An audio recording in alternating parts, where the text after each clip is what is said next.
வணக்கம் மாணவர்களே. தேவைப்படும் பொருட்களை உரிய இடத்தில் எடுத்து எழுதுகன்னு சொல்லியிருக்காங்க. இங்க நாம என்ன செய்ய போறோம்னா, நிறைய பொருட்களுடைய பெயர்களை கொடுத்துருக்காங்க. இதை வச்சு நம்ம என்ன பண்ண போறோம்? பழச்சாறு ஜூஸ் தயாரிக்க போறோம், தேநீர் டீ தயாரிக்க போறோம், பள்ளி செல்வதற்கு ஸ்கூலுக்கு போகும்போது எதெல்லாம் எடுத்துட்டு போவோம் அப்படின்றத நாம யோசிச்சு இங்க எழுத போறோம். தயாரா இருக்கீங்களா? யாரும் புத்தகத்தில் எழுத வேண்டாம்.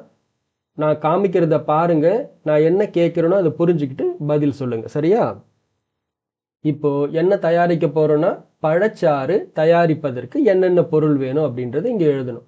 இப்போ பழச்சாறு தயாரிக்கணும்னா நிறைய தித்திப்பா இருக்கணும் இல்லையா? இனிப்பா இருக்கிறதுக்கு சர்க்கரை தேவைப்படும், எழுதியாச்சு. இப்போ இங்க என்னெல்லாம் பொருள் இருக்குதுன்றதை நான் ஒரு தடவை படிச்சு காமிச்சிடுறேன்.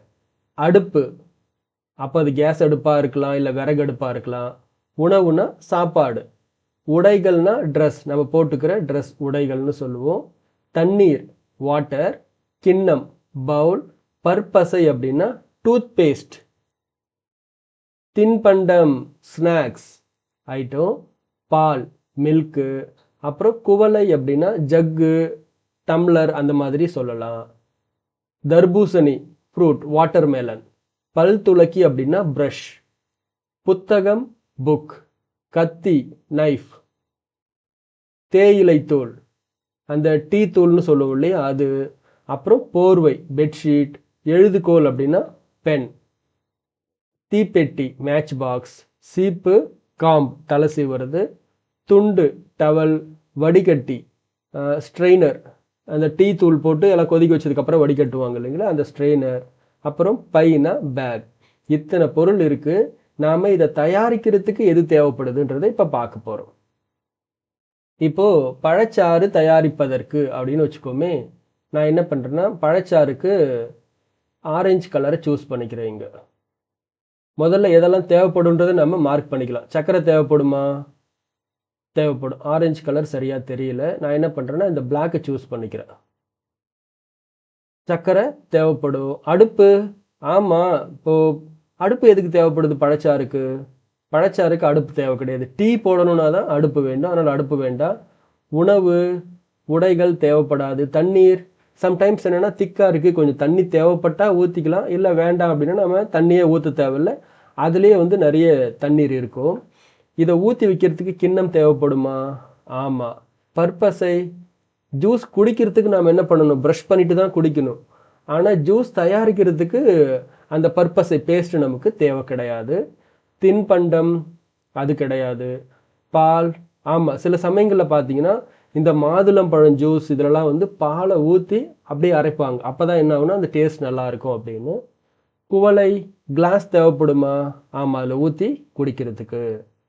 தர்பூசணி, தர்பூசணி போட்டால் அது தர்பூசணி ஜூஸு அப்படின்றத நம்ம புரிஞ்சுக்கலாம். அப்போ பழச்சாறுக்கு தர்பூசணி தேவைப்படலாம். பல் துளக்கி ப்ரஷ்ஷு தேவை கிடையாது. புத்தகம் தேவை கிடையாது. கத்தி, ஆமாம், தர்பூசணி என்ன பண்ணணும்? கட் பண்ணி அந்த ஜூஸரில் போடணும் இல்லையா, அப்போ கத்தி தேவைப்படும். தீப்பெட்டி, அது நம்ம கொதிக்க வைக்க வேண்டிய தேவை கிடையாது, சூடு பண்ண வேண்டிய தேவை கிடையாதுன்றதால தீப்பெட்டி வேண்டாம். தேயிலை தூள், அது டீ போடுறதுக்கு தான் வேணும். போர்வை தேவை கிடையாது. பெட்ஷீட்டுக்கும் ஜூஸ்க்கும் தயாரிக்கிறதுக்கும் சம்மந்தம் கிடையாது. எழுதுகோல், சீப்பு, துண்டு, வடிகட்டி, வடிகட்டி தேவைப்படலாம். ஒரு சில ஜூஸ் பார்த்தீங்கன்னா அப்போ அதில் நிறைய விதைகள் இருக்கும், அதை வடிகட்டிட்டு குடித்தோம்னா நல்லாயிருக்கும், அப்போ வடிகட்டி இதுக்கு பயன்படலாம்.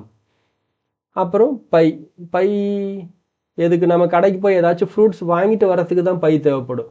வாங்கிட்டு வந்ததுக்கு அப்புறமா ஜூஸ் போடுறதுக்கு பை தேவை கிடையாது. ஓகே, அழகாக நம்ம என்ன பண்ணியிருக்கோம்? இது ஃபுல்லாக கண்டுபிடிச்சிட்டோம். இப்போ கண்டுபிடிச்சதை எழுதிக்கிறேன் நான். அப்போ சர்க்கரை எழுதியாச்சு. கிண்ணம் தேவைப்படும். கிண்ணம், அப்புறமா பால், சில சமயத்தில் பால் தேவைப்படும். தர்பூசணி, அது இருந்தால் தானே நம்ம ஜூஸே போட முடியும். அதுக்கப்புறம் குவளை, கிளாஸில் ஊற்றி கொடுக்கறதுக்காக குவளை தேவைப்படும். இதை வெட்டுறதுக்காக கத்தி தேவைப்படும். அதுக்கப்புறமா எல்லாம் போட்டு முடிச்சதுக்கப்புறமா அதை வடிகட்டினா தான் எப்படி இருக்கும்? அந்த விதைகள்லாம் அப்படியே தங்கிடும், ஜூஸ் மட்டும் கீழே வரும். அப்போது வடிகட்டி. இதை தவிர வேறு ஏதாவது தேவைப்படுமா? யோசிச்சு பாருங்க. தேவைப்படுது அப்படின்னா நீங்கள் எழுதிக்கலாம். ஓகே, வீடியோவை பாஸ் பண்ணிவிட்டு இதை மட்டும் அப்படியே நீங்கள் எழுதிக்கிங்க. அடுத்தது போகலாம். அடுத்ததா தேநீர் தயாரிப்பதற்கு இப்போ நாம் டீ போட போகிறோம்.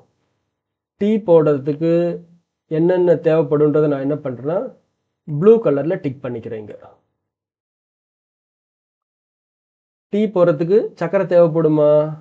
ஆமாம், சர்க்கரை போட்டால் தானே டீ டேஸ்ட்டாக இருக்கும். ஓகே, அடுப்பு ஆமாம் கண்டிப்பாக வேணும். பாலை கொதிக்க வச்சு தானே அதில் டிகாஷன் ஊற்ற முடியும். உணவு, உடைகள். உணவுனா சாப்பாடு. டீ போடுறதுக்கு நம்ம சாப்பிட்டு தெம்பாக இருந்தால் டீ போடலாம். அதனால் இப்போதைக்கு டீ போடுறதுக்கு இதெல்லாம் தேவை கிடையாது. பால் கண்டிப்பாக வேணும், இல்லைனா வெறும் டிகாஷன் தான் இருக்கும், ருசியாக இருக்காது. தண்ணீர் தேவைப்படும். கிண்ணம் ஊற்றி குடிக்கிறதுக்கு தேவைப்படும். பற்பசை தேவைப்படாது. தின்பண்டம் தேவைப்படாது. குவளை, கிளாஸ் தேவைப்படும். தர்பூசணி தேவை கிடையாது. புத்தகம், பல் துளைக்கு தேவைப்படாது. தீப்பெட்டி, அடுப்பை பற்ற வைக்கிறதுக்கு தீப்பெட்டி தேவைப்படலாம். தேயிலை தூள் கண்டிப்பாக வேணும். இது இருந்தால் தான் என்ன பண்ண முடியும், தேநீரை நம்மளால் தயார் பண்ண முடியும். போர்வை வேண்டாம், எழுதுகோல் வேண்டாம். சீப்பு, துண்டு, வடிகட்டி நிச்சயமாக வேணும். பை தேவைப்படாது. அப்போது தேநீர் தயாரிக்கிறதுக்கு இந்த ஐட்டம் இதிலிருந்து, இந்த பொருட்கள்லேருந்து பார்த்தீங்கன்னா இந்த ப்ளூ கலர் டிக் பண்ணது எல்லாமே தேவைப்படும். எடுத்து நான் எழுதிக்கிறேன். அப்போ தண்ணீர் இங்கே ஏற்கனவே எழுதிட்டு இருக்காங்க. அடுத்ததா தண்ணீர், அதுக்கப்புறம் சர்க்கரை.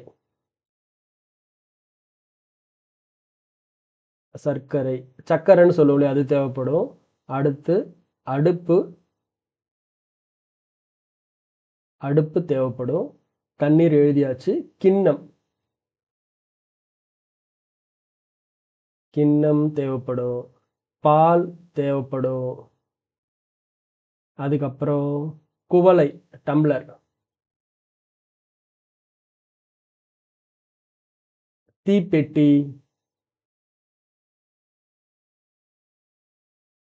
தேவைப்படும். தேயிலை தூள்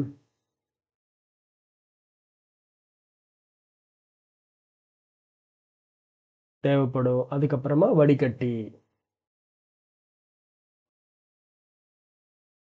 ஓகே, அப்போது அடுப்பை பற்ற வைக்கிறோம். பற்ற வைக்கிறதுக்கு தீப்பெட்டி வேணும். அதுக்கப்புறம் கொஞ்சம் பாலை கொதிக்க வச்சுக்கிறோம். தேவைப்பட்டால் தண்ணி தனியாக கொதிக்க வச்சு அதில் டிகாஷன் போட்டு ரெண்டுத்தையும் கலக்கவும் செய்வாங்க. சிலர் பால் என்ன பண்ணுவாங்க, நல்லா கொதிக்க வச்சு அதிலே கூட இந்த தேயிலை தூளை போட்டு நல்லா கொதிக்க வச்சு அதுக்கப்புறமா வடிகட்டி வச்சு எடுத்தாங்கன்னா என்னாகும், அது அருமையான தேநீர் தயாராகிடுச்சு அப்படின்னு அர்த்தம். ஓகே, அடுத்ததா பள்ளி செல்வதற்கு நீங்கள் ஸ்கூலுக்கு போக போகிறீங்க. அங்கேக்கு என்னெல்லாம் எடுத்துக்கிட்டு போகணும் அப்படின்றத கேட்டிருக்காங்க. நான் என்ன செய்கிறேன்னா ஏற்கனவே இருக்கிறது எல்லாத்தையும் எரேஸ் பண்ணிடுறேன்.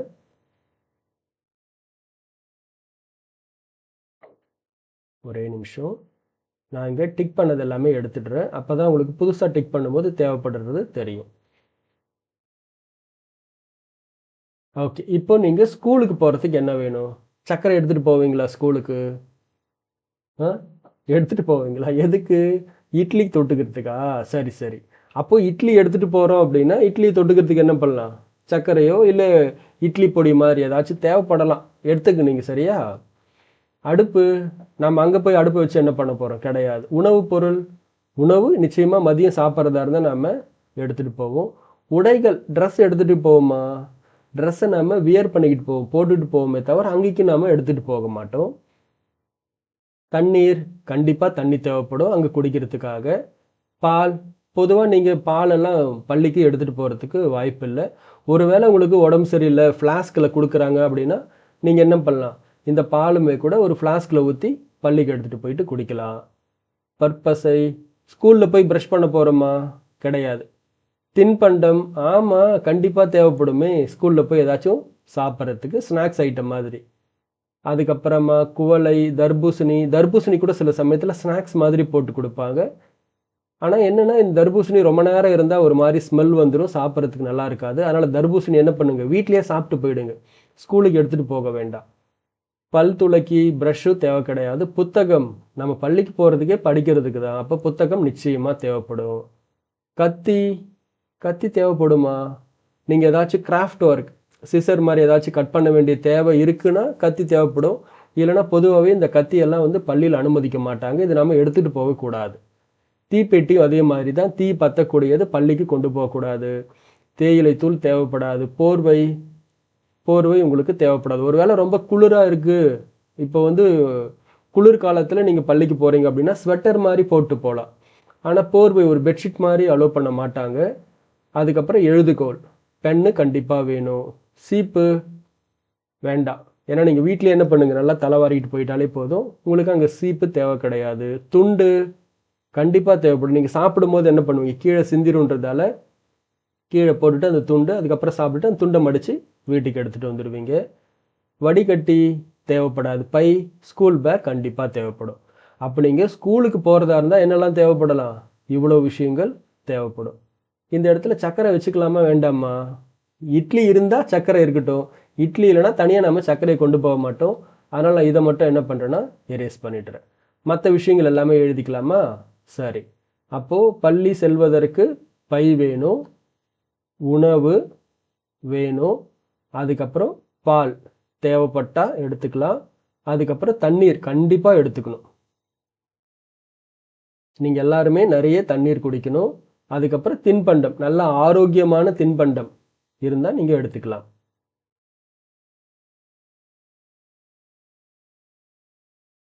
அப்புறம் புத்தகம், நிச்சயமா புத்தகம் நமக்கு வேணும்.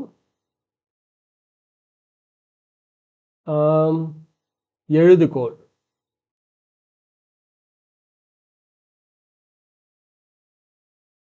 அதுக்கப்புறமா துண்டு, கூட புத்தக பை பை அப்போ பள்ளிக்கு போகிறதுக்கு நமக்கு இதெல்லாம் வேணும். இதே மாதிரி நீங்கள் நோட்டில் எழுதிக்கிங்க, வீடியோவை பாஸ் பண்ணிவிட்டு எழுதிக்கிங்க. சரி, அடுத்ததா இதுதான் உங்கள் எல்லாருக்கும் ரொம்ப பிடிச்சது, சுற்றுலா. ஒரு டூர் போகிறதா இருந்தால் என்னென்ன பொருளை நாம் எடுத்துக்கிட்டு போவோம் அப்படின்றத இப்போ பார்க்க போகிறோம். இது ரொம்ப ஜாலியாக இருக்கும். யாருக்கெல்லாம் டூர் போகிறதுனா ரொம்ப பிடிக்கும்? டூருன்னு சொன்னாலே நிறைய பேர் என்ன பண்ணுவாங்க, எனக்கு பிடிக்கும் சார், ஜாலியாக இருக்கும், ஃப்ரெண்ட்ஸோடு ஜாலியாக சுற்றிட்டு வரலாம் அப்படின்னுவாங்க. சரி, இப்போ டூர் போகிறதுக்கு சக்கரை தேவைப்படுமா? தனியாக தேவைப்படுமான்றது தெரியல. நீங்கள் டூருக்கு இட்லி மாதிரி எடுத்துகிட்டு போகிறீங்க, அப்போது ஒரு வேளை உங்களுக்கு தேவைப்படலாம். அடுப்பு, நீங்கள் அங்கே போய் குக் பண்ணுறதா இருந்தால் சிலர் வந்து கேம்ப்பு மாதிரி போடுவாங்க. ஆனால் ஒரு நாள் ஒரு 2-3 டேஸ் இருக்கிற மாதிரியான சுற்றுலாவாக இருந்தால் அடுப்பு இதெல்லாமே தேவைப்படும். ஆனால் உங்களுக்கு அது தேவைப்படுறதுக்கு நீங்கள் எடுத்துகிட்டு போக மாட்டீங்க, அது வந்து மேனேஜ்மெண்ட் ஸ்கூல் எடுத்துகிட்டு போவாங்க. உணவு எடுத்துகிட்டு போக வேண்டிய தேவை இருக்குது. சில சமயங்களில் பள்ளி என்ன சொல்லுவாங்கன்னா, உணவை சாப்பாடை நாங்களே அரேஞ்ச் பண்ணிடுறோம் அப்படின்னா நீங்கள் சாப்பாடு கொண்டு போக வேண்டாம். இல்லை மாணவர்களே சாப்பாடு கொண்டு வர சொல்கிறாங்க அப்படின்னா கண்டிப்பாக நம்ம எடுத்துகிட்டு போகணும். உடைகள் உடைகள் பொதுவாக தேவைப்படாது. எப்போ தேவைப்படுனா 2 நாள் 3 நாள் நம்ம வந்து சுற்றுலா போக போகிறோம் அப்படின்னா அப்போ உடைகள் தேவைப்படலாம். ஆனால் பள்ளியை பொறுத்த வரைக்கும் காலையில் கூட்டிகிட்டு போயிட்டு மாலையில் உங்களை வீட்டுக்கு கூட்டிகிட்டு வந்துடுவாங்க. அதனால் ட்ரெஸ் உங்களுக்கு எதுவும் தேவைப்படாது. பால் ஏற்கனவே சொன்ன மாதிரி தேவைப்படுது அப்படின்னா ஃப்ளாஸ்கில் ஊற்றி நீங்கள் எடுத்துக்கலாம். தண்ணீர் பாட்டில் எல்லாருமே எடுத்துக்கணும் கண்டிப்பாக. கிண்ணம் அது உங்களுக்கு தேவைப்படாது. பற்பசை இது கூட பார்த்தீங்க அப்படின்னா 2-3 நாள் நாம் அங்கே போயிட்டு தங்க போகிறோன்னா பர்பஸை ப்ரஷ்ஷு பேஸ்ட் இதெல்லாம் எடுத்துக்கலாம். இல்லை ஒரே நாளில் திரும்பி வந்துட்டு போகிறோம் அப்படின்னா அது நமக்கு தேவைப்படாது. தின்பண்டம் நிச்சயமாக ஏதாவது உங்களுடைய அம்மா செய்து கொடுப்பாங்க, எடுத்துக்கோங்க. குவளை தேவைப்படாது. தர்பூசணி விருப்பம் இருந்தால் எடுத்துக்கலாம், அது கட்டாயம் கிடையாது. பல் துளக்கி, புத்தகம் ஸ்கூல்லையே ரொம்ப நிறைய படிக்கிறோம் நாங்கள் புக்ஸை வச்சுக்கிட்டு. எங்கேயாச்சும் டூராச்சும் ஜாலியாக போகலான்னா அங்கேயும் புத்தகத்தை எடுத்துகிட்டு போய் என்ன பண்ணுறது அப்படின்னு சில மாணவர்கள் சொல்லுவாங்க. ஓகே, அந்த ஒரு நாள் நீங்கள் ஜாலியாக என்ஜாய் பண்ணிட்டு வாங்க டூரை. அடுத்ததாக கத்தி, தீப்பெட்டி, தேயிலை தோல். சில சமயத்தில் கேம்பிங் மாதிரி போடுறாங்கன்னா கத்தி தீப்பெட்டிலாம் தேவைப்படும் ஸ்டே பண்ணுறதா இருந்தால். அதே மாதிரி போர்வையும் ஸ்டே பண்ணுறதா இருந்தால் தேவைப்படும். இல்லைனாலுமே கூட நீங்கள் எடுத்துக்கோங்க, போர்வையை மட்டும் எடுத்துங்க. ஏன்னா பேருந்தில் போகும்போது சில்லுன்னு காற்று வருது, இல்லை வெளியே எங்கன்னா போகிறீங்க ரொம்ப குளிராக இருக்குன்னா நீங்கள் அப்போது போர்வையை போத்திக்கலாம். எழுதுகோல், பென் உங்களுக்கு அது பொதுவாக தேவைப்படாது. இல்லை வெளியே ஏதாச்சும் ஒரு எக்ஸிபிஷன் மாதிரி போகிறீங்க, நோட்ஸ் எல்லாம் எடுக்கணும் அப்படின்னா அப்போ நாம் எழுதுகோல் பென் எடுத்துக்கலாம். சீப்பு தலைவாடுறதுக்கு தேவைப்பட்டுச்சுன்னா சீப்பையும் நாம் எடுத்துக்கலாம். துண்டு நிச்சயமாக தேவைப்படும், கீழே போட்டுட்டு சாப்பிட்றதுக்கு சிந்தாமல் உங்களோட துணிகளில் அந்த சாப்பாடு படாமல் இருக்கிறதுக்கு துண்டு தேவைப்படலாம். வடிகட்டி பை கண்டிப்பாக தேவைப்படும். ஸ்கூல் பேக் கிடையாது, அதுக்குன்னு இருக்கிற பேக் ஏதாச்சும் நீங்கள் எடுத்துக்கிட்டிங்கன்னா டூருக்கு போகிறதுக்கு ஈஸியாக இருக்கும். அப்போ டூருக்கு போகிறதுக்கு என்னெல்லாம் தேவைப்படுது ஒரு தடவை பாருங்கள்.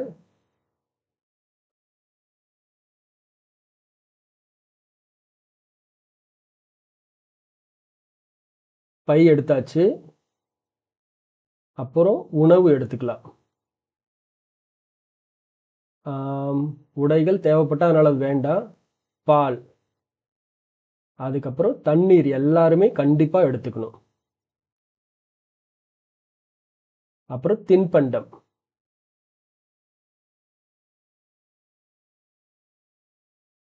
அதுக்கப்புறமா போர்வை. கொஞ்சம் குளிர் காலமாக இருக்குன்னா பள்ளியிலே சொல்லி அனுப்புவாங்க, எல்லாரும் ஒரு போர்வையை கொண்டு வாங்க, இல்லை ஸ்வெட்டரை கொண்டு வாங்கன்னு ஸ்கூல்லேயே இன்ஸ்ட்ரக்ஷன் கொடுப்பாங்க. அதுக்கப்புறமா துண்டு, அதுக்கப்புறமா அதுக்கான பை. இதெல்லாம் எடுத்துக்கிட்டிங்கன்னா நம்ம ஜாலியாக என்ன பண்ணலாம், ஒரு டூர் போயிட்டு வரலாம். சின்ன வயசில் நாங்கள் கூட பார்த்தீங்கன்னா எங்கள் ஊரில் அமிர்தின்னு சொல்லிட்டு ஒரு பார்க் இருக்குது, ஜுவாலஜிக்கல் பார்க்கு. நாங்கள் வந்து 5th படிக்கும்போது, நாங்கள் வந்து கவர்மெண்ட் ஸ்கூலில் 5th படிக்கும்போது ரகு சார்னு ஒருத்தர் இருந்தார், அப்போ தான் ஒரு ஹெட் மாஸ்டரு. அப்போ அவர் வந்து ஒரு பஸ்ஸு மாதிரி அரேஞ்ச் பண்ணி எங்கள் கிளாஸ் ரூமில் இருந்த எல்லாரையுமே கூப்பிட்டு வந்தார். ரொம்ப ஜாலியாக இருந்துச்சு, எங்களுக்கு ரொம்ப ஹாப்பியாக இருந்துச்சு. கிட்டத்தட்ட நான் அங்கே போயிட்டு வந்து பார்த்தீங்கன்னா ஒரு 30 இயர்ஸ் ஆகும். ஆனால் இப்போவும் அந்த நினைவுகள் எல்லாமே எனக்கு இருக்குது. அந்த மாதிரி நீங்கள் கூட உங்களோட சின்ன வயசில் இந்த மாதிரி வெளியே எங்கேயாவது போகிறீங்க அப்படின்னா அது உங்களுக்கு ஒரு மெமரபுளாக இருக்கும். எப்போ யோசித்தாலும் அந்த நினைவுகள் அப்படியே திரும்ப வர மாதிரி இருக்கும். ஜாலியாக போயிட்டு வாங்க. நம்ம அடுத்த வகுப்பில் என்ன பண்ண போகிறோன்னா சொற்களை வட்டமிட்டு எடுத்து எழுதுங்க. இங்கே பாருங்கள், நிறைய வார்த்தைகளை கொடுத்துருக்காங்க. இது எல்லாமே கண்டுபிடிச்சு நாம் எழுத போகிறோம். இதை அடுத்த வகுப்பில் பார்க்கலாம்.